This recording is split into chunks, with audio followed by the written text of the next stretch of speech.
Earth to Marky Mark. Can you hear me? I certainly can. How are you doing, Commissioner Buxton? Hey, I'm good, buddy. I'm good. So coach me up real quick. I can just mute this. I can listen to everything, and if I need to check in for roll call, I just hit unmute. Is that fair?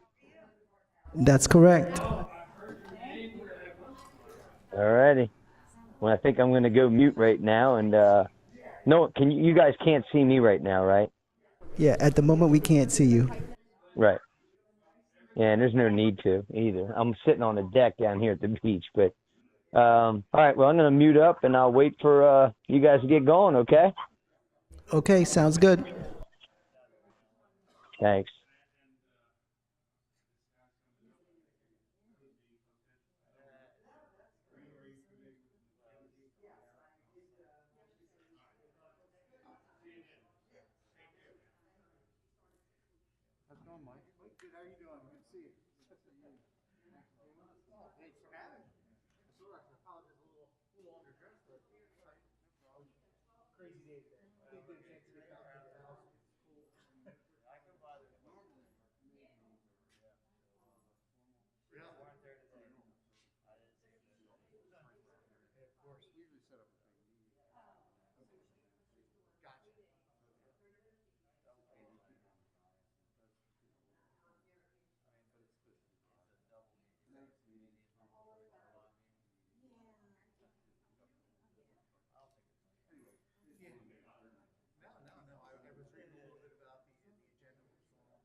Oh, God.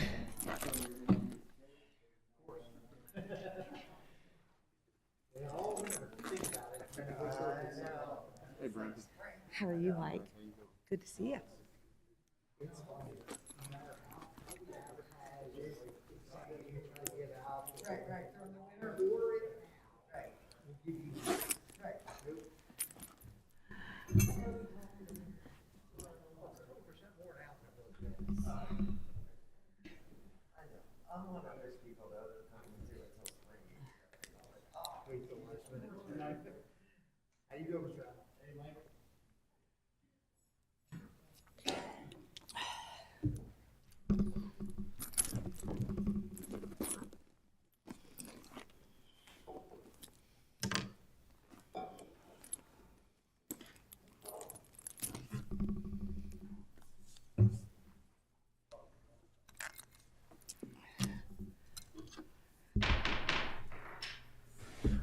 We'll call the Tuesday, April 6th, 2021, King County Levy Court combined business and committee meetings to order.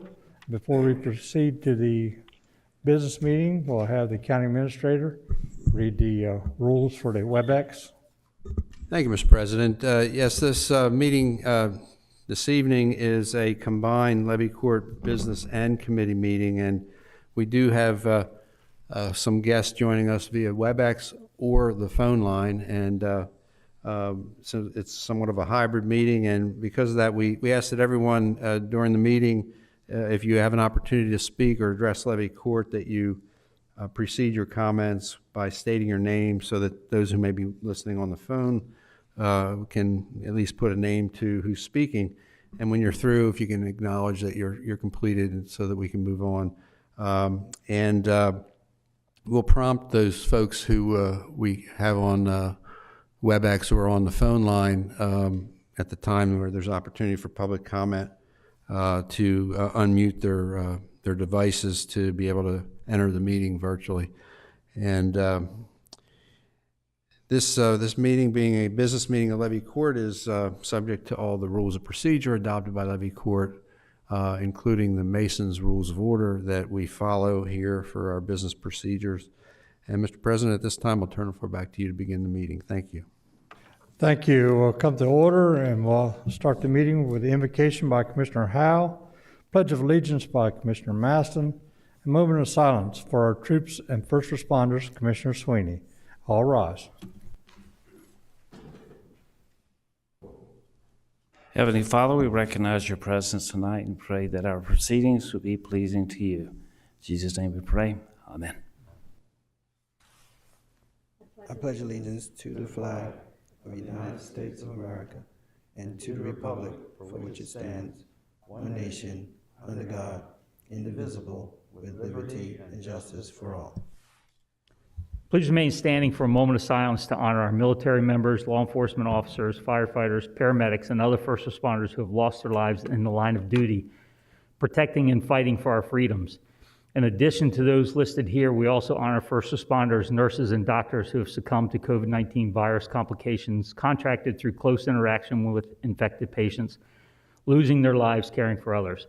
As of today, more than 555,000 Americans, 1,567 here in Delaware, 323 in Kent County have lost their lives to COVID. Please remember these individuals and their families in your thoughts and prayers as they deal with the loss of their loved ones. Correctional Officer Robert McFarland from the Iowa Department of Corrections. Senior Master Trooper Todd A. Hannikin, Illinois State Police. Corporal Jeffrey Davis, Washington County Sheriff's Office, Oklahoma. Trooper Joseph Gallagher, New York State Police. Reserve Deputy Sheriff James Driver, Monroe County Sheriff's Office, Indiana. Trooper Chad Walker, Texas Highway Patrol. Police Officer William Evans, United States Capitol Police. And Lieutenant James Kuski from the Hometown Police Department in Illinois. Firefighter Jared Lloyd, Spring Valley Volunteer Fire Department in Spring Valley, New York. Fire Chief Chester Riley from the Nucla Naturita Fire Protection District in Colorado. Fire Captain Charles Miller from the Albright Company 1 in Preston County, West Virginia.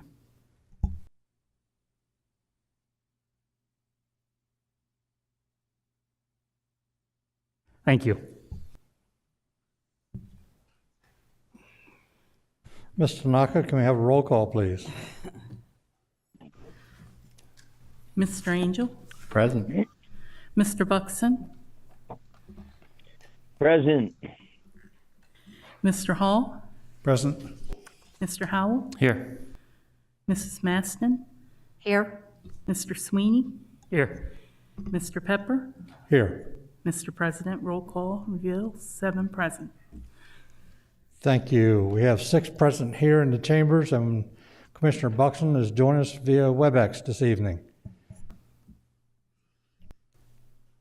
Need a motion on the adoption of tonight's agenda? Move to approve the agenda, Mr. President. Second. Thank you. Motion by Commissioner Sweeney, second by Commissioner Maston. Can we have a vote, please? Mr. Angel, Yes.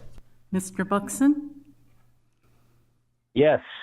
Mr. Hall, Yes. Mr. Howell, Yes. Mrs. Maston, Yes. Mr. Sweeney, Yes. Mr. Pepper. Yes. Mr. President, roll call reveals 7 yeas. Thank you. Tonight's agenda has been adopted. First item on our presentations is Resolution 3864, Black Maternal Health Week. Can we have that read to the record, please? Declaring April 11th through April 17th, 2021 as Black Maternal Health Week in Kent County, Delaware. Whereas in its 4th year, Black Maternal Health Week takes place annually from April 11th to the 17th. And whereas the month of April is recognized in the United States as National Minority Health Month, a month-long initiative to advance health equity across the country on behalf of all racial and ethnic minorities, and whereas established in 2019, Black Mothers Empower formed in Delaware to increase awareness, to develop community programming, and to design regulations and policies to improve Black maternal care in Delaware. And whereas Black Mothers Empower aims to decrease the mortality rate of Black infants and mothers and to improve their health throughout the state of Delaware. And whereas Black Mothers in Power seeks to examine maternal health care of Black women who identify with the following groups: disabled, mentally ill, immigrant, homeless, HIV/AIDS, domestic violence, LGBTQ, incarcerated, military, veterans, teen mothers, and addiction, to understand the connections to being a Black woman and health issues. Now therefore be it resolved that the Kent County Levy Court hereby declares the week of April 11th through 17th as Black Maternal Health Week in Kent County, Delaware. Thank you. This is a resolution. We need a motion. Move to approve resolution 30. Thank you. Motion by Commissioner Angel, second by Commissioner Sweeney. Can we have roll call, please, on the motion? Mr. Angel? Yes. Mr. Buxton? Yes. Mr. Hall? Yes. Mr. Howell? Yes. Mrs. Maston? Yes. Mr. Sweeney? Yes. Mr. Pepper? Yes. Mr. President, roll call reveals 7 yeas. Thank you. Resolution 3864 has been approved, and there's no one here to accept that this evening. However, it will be forwarded to the organization. We have an address to forward that to. Thank you. Okay, we recess to committee meetings. First item on the agenda is call to order and determination of quorum. Do we need to do that again since we've already done that? Okay. Administration Committee, Mr. Angel. Thank you, Mr. President. This time, Ms. Parkowski, will you do the introduction, please, for Shore Industries briefing? Linda Parkowski, Exec Director of the Kent Economic Partnership. And tonight I'm here with great pleasure to introduce our 5th manufacturer that has moved to Central Delaware in 2020 and 2021. I did start working with him in 2020, and I can't tell you how impressive his business is. This is a man that started from his business from nothing and has grown it to an amazing global business, and we're hoping that, you know, being here in Central Delaware, that we can assist him to grow even further. And I especially want to thank Levy Court, because if Levy Court hadn't allowed us to lease the Monster Racing building, we might not have gotten this manufacturer, because we barnstormed all over Kent County looking for sites, land, building, and then finally I said, well, what about this? And he was like, where have you been hiding this one? So I'm not going to talk any longer. I wanted him, Mike Pugh, to tell you about his business and his industry, because it's really interesting. And Commissioner Angel was nice enough to come over, I guess it was last week or the week before, to actually see it in working order and in progress. And it's quite impressive, and we're really, really happy to have Mike Pugh of Shore Industries and Porch Enclosure Systems. Here you go, Mike. Thank you. Thank you, Linda. Hello, ladies and gentlemen. Pleasure to be here this evening. My name is Mike Pugh. I own Shore Industries and Porch Enclosure Systems.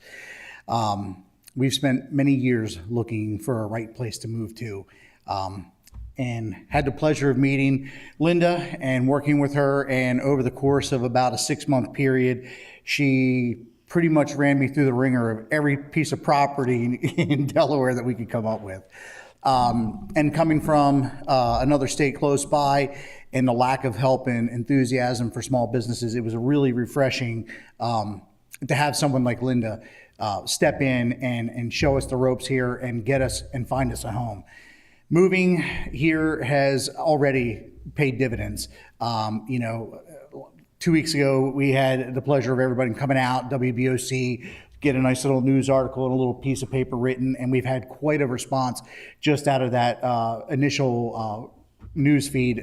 So we've got some great local business that's already generated here, and we've also connected with a lot of other local businesses that'll help us out. We're a unique business. We are in a dying industry. We are a sewing manufacturer in the U.S. Say that twice. Most everything that we do is manufactured in China. And to be able to say that everything we build here is 100% U.S. made, aside from a few little widgets here and there, it's pride for me. I know that everything that we touch is made by American hands with American products and sold right here, and we sell it to other countries, which is even better. But this is the start for us. Mike has been helpful with the Levy Court yourselves helping us get this building and get into it. We have great big plans for it. We're looking to quickly add on. We've already met with the local Becker Morgan group to help us assist figuring out how much we can do, where we are, and then move forward from there. But it looks very good right now, and we're excited and trying to get things in business growing here in Kent County. So thank you guys very much. It's been a pleasure. Mr. Pugh, yes. If you would please, your idea about how you're going to grow your business with the educational portion that you're going to offer. You want to let Levy Court know that idea? Yeah, so we actually have we call it a three-headed monster. We deal with, we have what we call shore industries, which we deal with a lot of shade sail structures. We deal with a lot of marine industry. We also have porch enclosure systems, which is more of like your outdoor restaurant, roll-up curtains and things of that, products like that for outdoor living. One of the things that we have found is our biggest hurdle growing is lack of talented employees. And we have come to the conclusion that we've had to teach every single person from scratch, or we've been extremely lucky finding someone with the background. Delaware at one time used to have quite a bit of sewing manufacturing facilities here. And what we'd like to do in our long-term goal is to actually partner with a local tech school or something and offer in-house industrial manufacturing sewing. We don't sew clothes, we don't make things, garments and stuff. We make some very interesting products that most people don't think of as being handmade or hand sewn. So we really want to start educating people that there is there's a career out there that's not just a minimum wage job, that there are, everything from CAD operators to our sewing, some of our sewing staff, you're making $30 an hour. So it's a good paying job, and it's important for us to teach that to the younger generation, because I used to belong to a Marine Canvas Association where the average newcomer was in their 50s and 60s. And they were just retired individuals that wanted to learn how to make canvas for their boats. And that's where most of it, today in high school, we don't teach home ec anymore. We don't teach kids how to sew. We don't teach them the basics, things that, I grew up with when I went to school and had to pass. So being able to educate newer kids and younger generations about what it is we do, and, you can actually make a very good living sewing. How'd you get started in the business? That's a really long story. So this goes back a long time ago. I used to work for a company called North Sails. I did a lot of yacht racing back in the day, and I worked I was a chemical analyst. I worked in laboratories, and I was offered a job to go, basically got paid to go race sailboats. And the job was working in a canvas department at North Sails. And I said, well, sounds like fun. So I went and did it, and I immediately fell in love with it. I love the creativity, the difference. It wasn't just a 9-to-5 punch a clock, just do the same thing every day. It had a lot of creativity, and I liked the joy in people's faces when I built something with my hands. I wasn't a master craftsman with wood, but I could take a piece of fabric and make you the most beautiful canvas for your boat. And then what I learned through all my corporate training was, in the marine industry, it was a very small, lot of mom and pop, single man garage run shops. You didn't see big corporations or companies like ours today. And so I wanted to change that. So over the years, we've just kind of continually developed our product lines, changed a little bit of what we do build and what we don't build, but trying to build that bigger clientele. I mean, it's like I said, it's hard to find good sewers. And when you're dealing with, marine canvas and a guy who just paid $1 million for his boat, he wants top notch. And it's, usually most of my employees were in their 50s and 60s. So trying to teach that to a younger generation. And that's what we've done here with Shore Industries now. Our average age is 25 and 30. We very young staff. Me, I'm the dinosaur with one other guy. So. How do you market your product? So it's very interesting. Shore Industries is, we do a lot of direct marketing with commercial clients, like business to businesses. Porch Enclosures is 100% web driven. I have a business partner on that end who is an SEO master, and he basically drives all our business through the internet. Commissioner Sweeney? Thanks, Commissioner Angel. So, Mr. Pugh, my wife owns one of the only residential sewing stores in Kent County. So when you were saying sewing, I wasn't clicking. I actually, when Linda brought Shore Industries up a few months ago, I went and looked up, and I thought it never even occurred to me that you guys were sewers. Right. To the extent my father-in-law started the business in the 50s and sold the first industrial sewing machines to ILC Dover. Okay. To sew spacesuits and balloons Right. and stuff. So what kind of machines do you use? I mean, we use basically the same exact machines that they're using. We use consos, we use Jukies, just single lock stitching machines, double needles, zigzag machines, basic, industrial sewing machines. Right. Who do you have service them? What's, Who services them? that's a problem. That in our industry, that's one of the issues. I mean, it's not just how to run a sewing machine, but the guys that used to work on them, they're all, 60s, 70s. I have one guy who was in his 80s that was still working on machines, or we drive them to Philadelphia, or we drive them to Baltimore. Yeah, it's a huge problem. Yeah, and I mean, you got two guys between Philadelphia and Pennsylvania, and they don't come to you, you have to take them to them. Yeah. So it's a huge problem. I'd like an opportunity to come out and visit. Absolutely. Our door's always open. We appreciate it. And that's one of the nice things about having the facility that we have now. It really gives us a good face for our company. And when we're proud to have people come to that facility and come and tour it and walk through there just to see what it is we do. You wouldn't believe how many people think, we just are mail order company, and we have to explain to them, no, please come to our factory. Please come visit us. We hand sew every piece of canvas. So the article that was done last week, and having some great photography and some video showing our staff in there working and sewing, people are like, I had no idea you actually made those. I'm like, I didn't make that up. Yeah, somebody has to do it, right? Because nobody sews anymore in the States. That's kind of what the joke. So, Yep. But yeah. Good. I'll get your contact information from Linda. Absolutely. Thank you. Any other commissioners?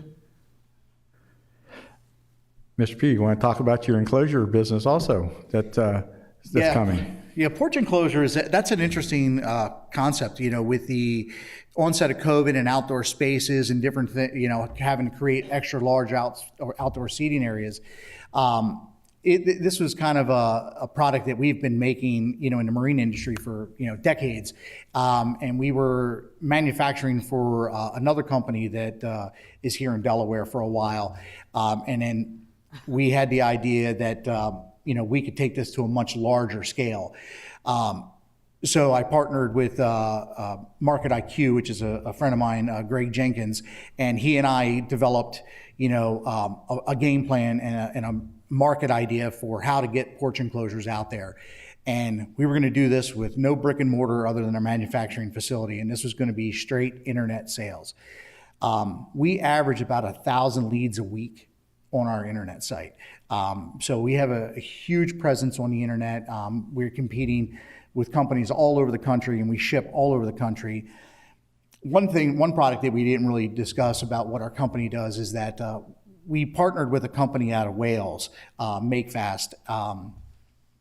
They are a high-end manufacturer for Marines. They make retractable awnings for high-end yachts, mega yachts, things, a lot of different components like that, retractable roof systems, and we are the sole supplier to all their canvases. But what we did is we partnered together in developing some new roller blind technologies and things that would be a little bit easier here. But Porch Enclosures is growing at a pace right now that they're going to become a distributor for us in Europe. So we will now be manufacturing our products here and distributing through Europe. So, yeah, that's a good side of our business. Any further questions for Mr. Pugh? Well, sir, thank you very much. And once again, I would like to come back too, because I like to share some ideas. I'm an outside box thinker, and I think I've come up with some things you may not have thought about, but I want to share them with you and see what you think. So, Thank great you. to see you. Ladies and gentlemen, thank you very much for having me. Thank you very much.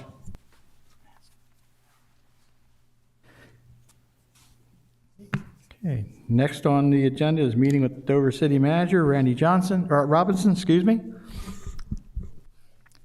Alan, if I may, while Mr. Robinson is approaching the podium, I just want to welcome Randy to Levy Court. We met a few weeks ago, and we gave him a little tour of the building after we met, and invited him back to meet with y'all at some point.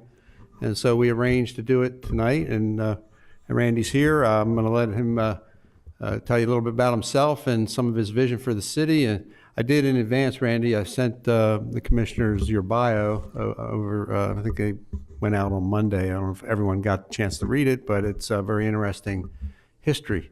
And Randy, it just shows I'm old. Thank you, lady and gentlemen, for having me. I first would note before Mr. Pugh leaves, Thursday, the 29th of April, we're partnering with the county, with WSF Bank, with Dover Downs, with Delaware State University. We're going to have a job fair over in Shooty Park. Right now, I think this morning, Mike, I counted there's 10 or 11, and they're the big ones, including the city of Dover. It's free. You want to set up a table there, you want to try to entice people, I'll leave you to talk to Mike or Linda, but it's something we thought we'd try, because coming out of as we come out of COVID, it's pretty obvious as I've wandered around in the last month, everybody's having a problem hiring. And you can hire anybody, but you don't want to hire anybody. So finding quality people, from the place I was down in Maryland too and elsewhere, it's just an extraordinarily challenging time to be doing that. So we thought maybe be on the early edge of this, and I want to thank Mr. Pettit-Dimage, because I think you're looking for paramedics. And so he's going to have a table over there, and we're going to give it a shot and see what happens, and you're cordially invited over. If you need a new job, we'll have at least 10 stations that you can choose from. You see my bio, so I won't go over that unless you have a question. I'm Randy Robertson. I retired from the military in 2006 right at 30 years.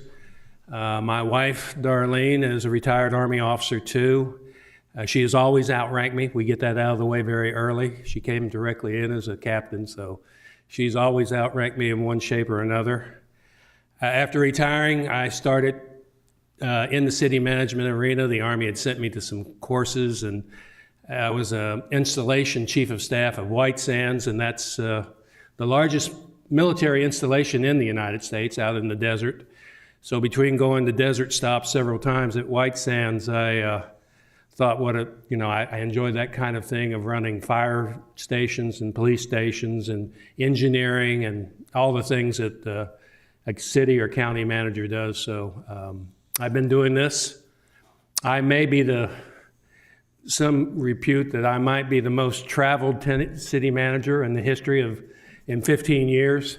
I'm averaging about 3 years, and I will tell you, I volunteer to go each time. It's been under my, my sails, if you will. But I found that military model for me, you go to some place, you make an impact, you do the best you can, and then you leave, you bring in some new eyes and new ears to do that. I've always thought that's a pretty good model, so I've tried to every 3 or 4 years, but I'm reaching the point in my life, as you can tell, that maybe that I may not have too many more. If your military PCS is left in me, I don't know, we'll see. My wife tells me that this is the last one, but we'll see. I've been here since the middle of February. Mike was one of the first people I've reached out to visit. I've tried to visit from college presidents to senators to just primary stakeholders in the city and county. I would encourage all of you. We started something last Tuesday. Every 2 weeks, we're going to publish a free newsletter. Go to the City of Dover webpage and click on it. It's called the Dover Dispatch. Couldn't think of a more creative name than that. But and we've got about close to 3,000 already that have subscribed to it. And it's a way just every couple weeks of pushing our messaging out, and we'd be happy if there's a messaging you want us. It just seems like a good thing, and I've done this in other cities, that because not everybody reads the paper anymore, and people forget, and particularly with COVIDs and shots and activities at the racetrack and all of that, that there's a lot going on, and if we can try to double down on our communication, so be it.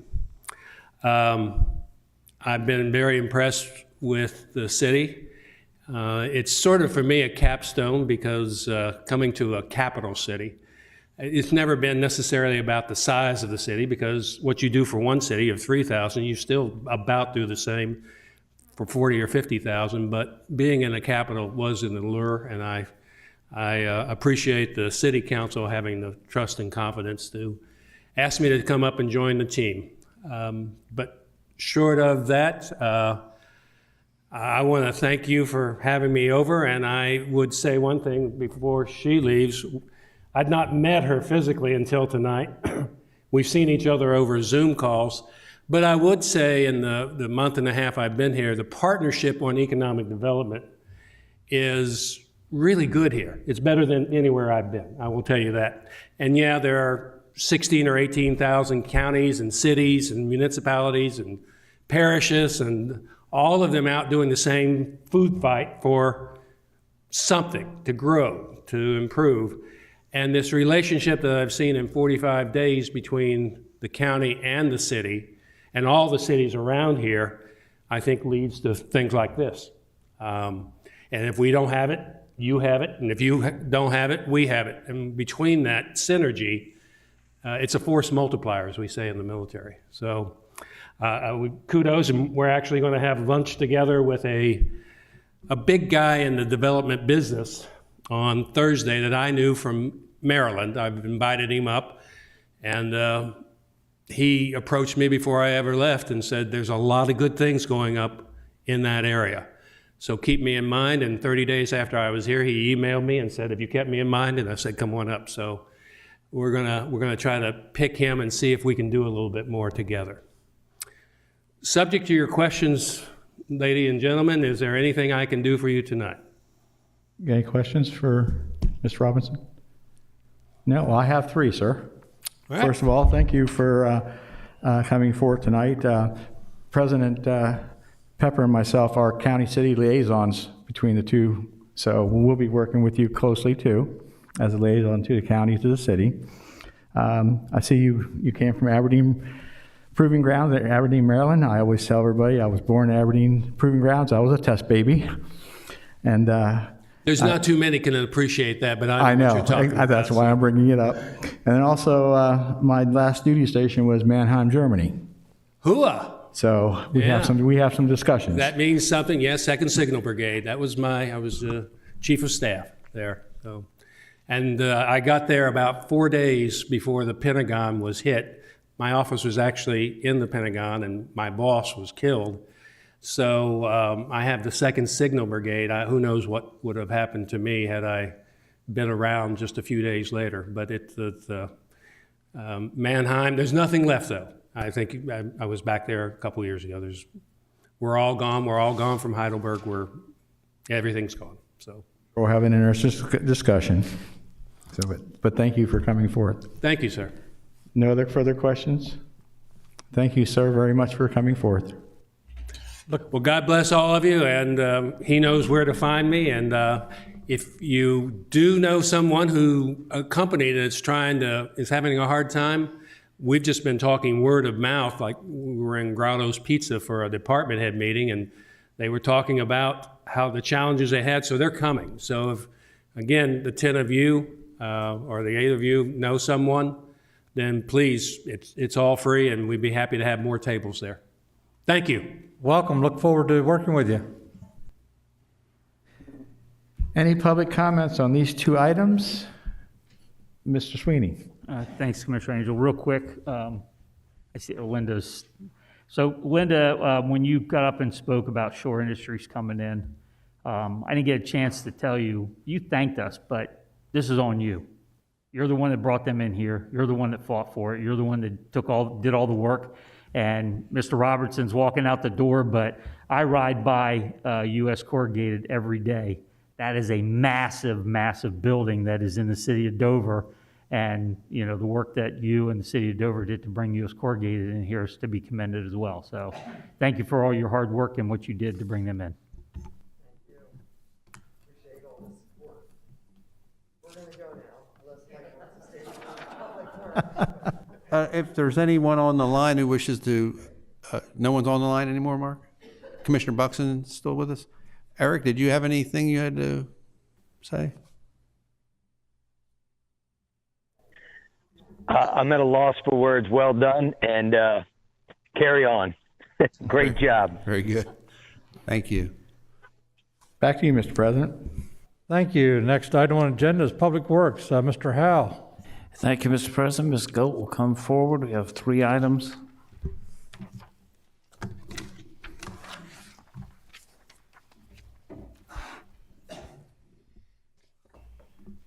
First item on the agenda tonight is Demand Response Program. It's an award for the contract. So basically, to try and explain what we're doing here is through the PJM interconnection, there is a voluntary demand response program, and it compensates the end user for reducing their electricity use. So basically, we're requested during high power events, or when there's a concern about reliability of the grid, we're asked to get off the grid. Basically, we run on a generator, and for that, we receive payments. So we've been doing demand response programs since 2008. We've been going out and doing those RFPs ourselves. Under state contract, Affinity Energy Management manages and helps entities obtain services, these kind of contracts. So we work with Affinity, and in March 2021, Affinity issued a request for proposal, and responses were received from C-Power and Centrica. The first year payment offer from C-Power is $52,148, and that's per event. And the offer from Centrica is $63,220. So there's about a $10,000 difference there. So there's a second year payment. We're looking at a 2-year agreement with them. So right now that's only a estimate, because that price is set by PJM, and it's not been set at this time. So one of the reasons why we're looking at moving forward with this is that the registration deadline is April 8th. So we're under a timeline here. So I'm very happy to be here with Levy Court tonight to take care of this item. And again, we're recommending award to Centrica for a 2-year contract, where that first year is again, the offer was $63,220 per event. And we would like to have the president of Levy Court authorized to sign the documents. Mr. Howe? Very good. Any questions or comments? Mr. Sweeney. Thanks, Commissioner Howe. Ms. Gold, the demand response, that's the program where they call you and say you have to shut down major services for 3 hours on Thursday because of high temperature. Right? It may be because of high temperature, or it may be because of other things going on with the grid. You're correct. Has the plant ever not been able to meet their requirements? We've always succeeded. Excellent, thank you. Any other questions or comments? All in favor of this being a business item tonight? 6 up. Item 2. Item 2 is pump station grass cutting services bid award. The grass cutting services were advertised, and the first time, no bids were received on March 2nd, so we had to put it out for advertisement again. Staff did quite a bit of effort to contact multiple providers and see if we can stir up some interest in the bids. And we received we received 5 bids. William T. Nicholson Jr., doing business as Nicholson Lawn and Landscape, is the lowest bid, and we're looking to award to them. So there are 2 motions on the memo to help support that action. Mr. Howell, back to you.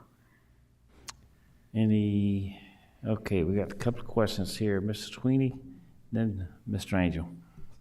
Thanks, Commissioner Howe. So, Ms. Gold, just want to be clear, this has to be separate from the planning contract and the facilities contract because these funds are paid from the sewer financing, right? The finances. These funds are paid from the sewer fund. We've always bid it separately. I don't know that it was not bid as part of that, and that's a different type of service. So with planning, they're getting a call because of maybe tall grass. Right. We're looking at continued service of the same sites. Right. And we have a schedule that may be weekly or it may be bi-weekly depending on the site. So that would be, I mean, just like the contract we have for cutting grass here, it's a regular basis, but still, cutting grass here comes from the general fund. Cutting grass at our sewer plant and our properties would be coming from the sewer fund. You're correct. This is paid for by the sewer fund. Thank you. Mr. Angel.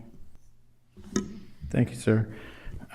Ms. Galt, how much land it says our pump stations and our open spaces, the amount of money that we're awarding, it's got to be for a great amount of land that they're cutting. It's not just something short and sweet, correct? Correct. I have 3 pages of listing the pump stations and the open space. There are only 2 open spaces involved, but there are, this is large print, but there are 3 pages here, and it's I guess really 2.5. And the reason I'm asking is, after tonight's meeting, we may get hit with, it's a lot of money, so at least we know that there's just more than just a few, and if they had never been to a pump station, they don't understand what has to be done at that pump station with cutting and edging and trimming, correct? So this is what was explained in the contract, what was required. Thank you. Mr. President?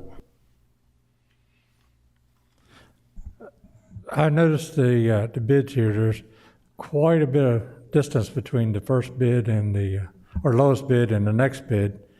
And are you certain, did you vet the company, make sure they got the equipment, the manpower and everything to do this? Can we be certain that they can get the job done?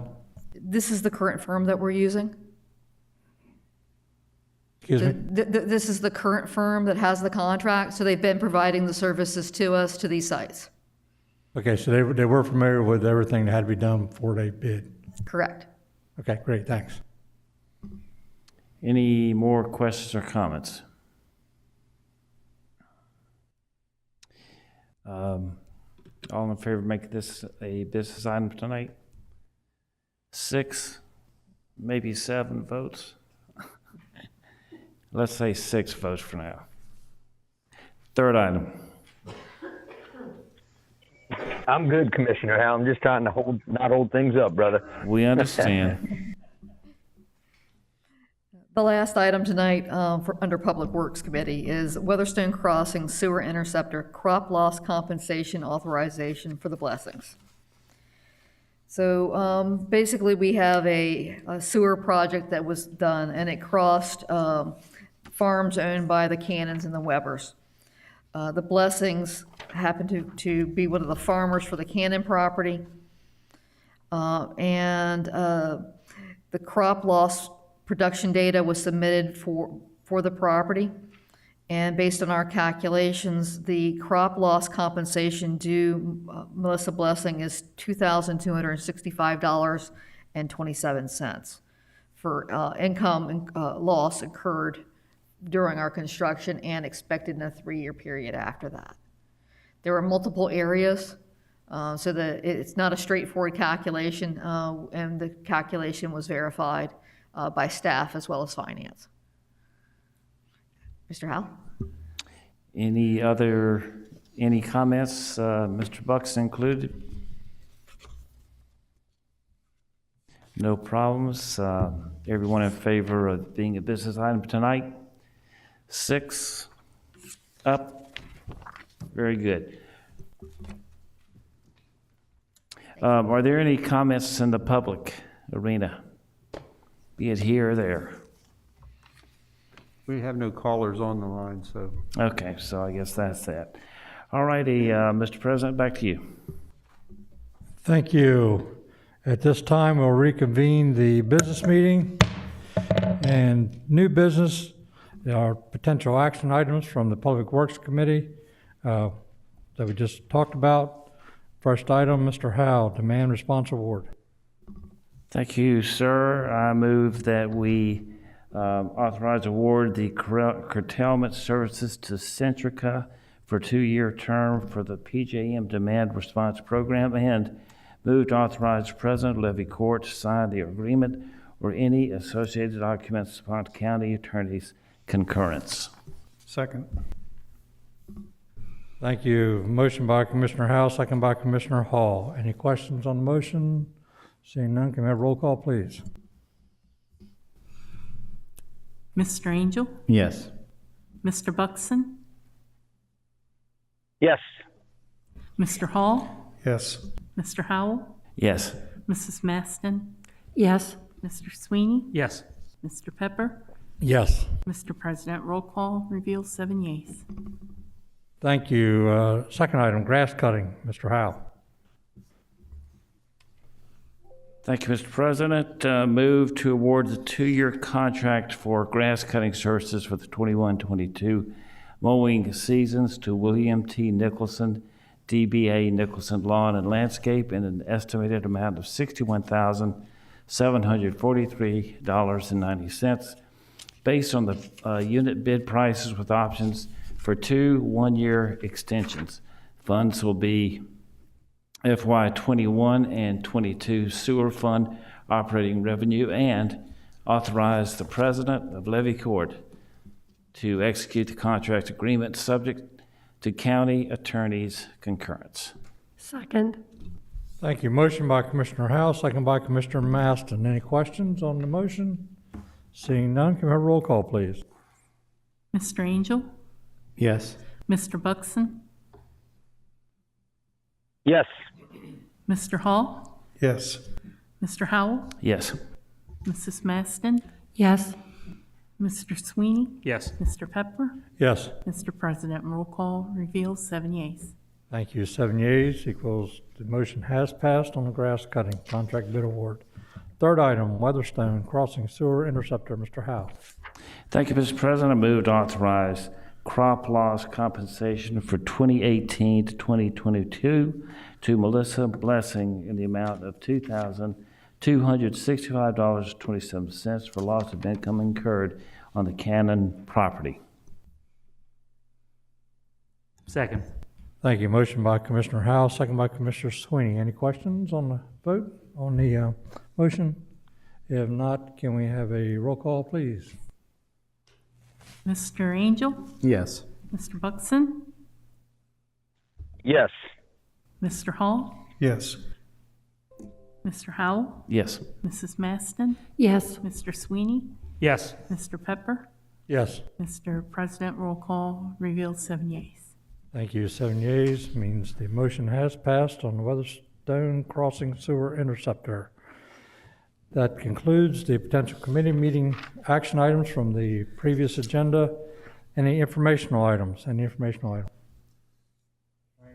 Mr. Angel. Thank you, Mr. President. Just to give you a quick report, the NACO conference will be held live in July at the Gaylord Motel. They will be opening up just for NACO, just to give a heads up. And then also today, I was, as a part of the membership committee, we had a review of what transpired in March for our virtual conference, and everybody's in agreement that holding a virtual for a full month, 3.5 weeks, is not productive.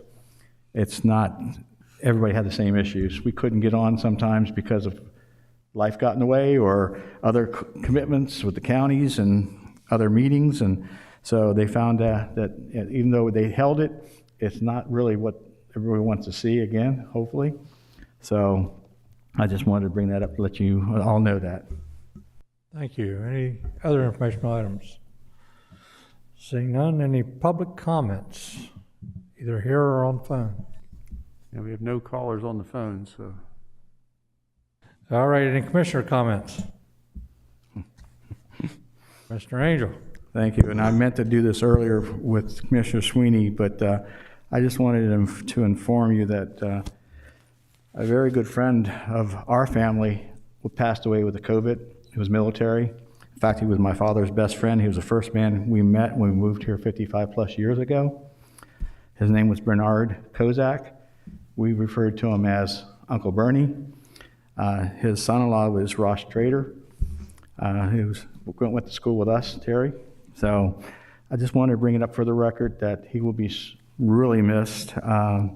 He was a unique individual.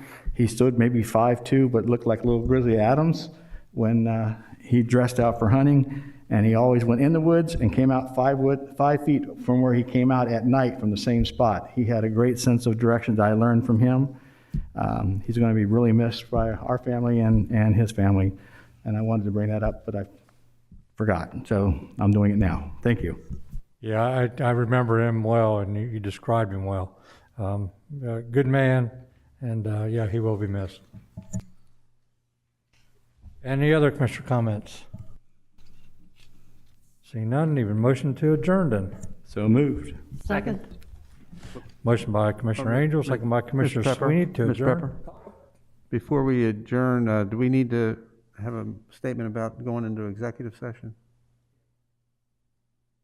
Do we need to state that, or is it? Need to put it in the motion. Okay, very good, thank you. Yes.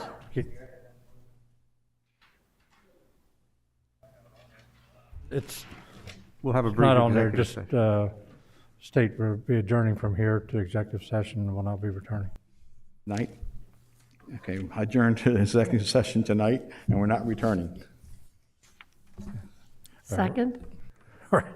Motion by Commissioner Angel, second by Commissioner Maston to adjourn to executive session. We have roll call, please. Mr. Angel? Yes. Mr. Buxton? Yes. Mr. Hall?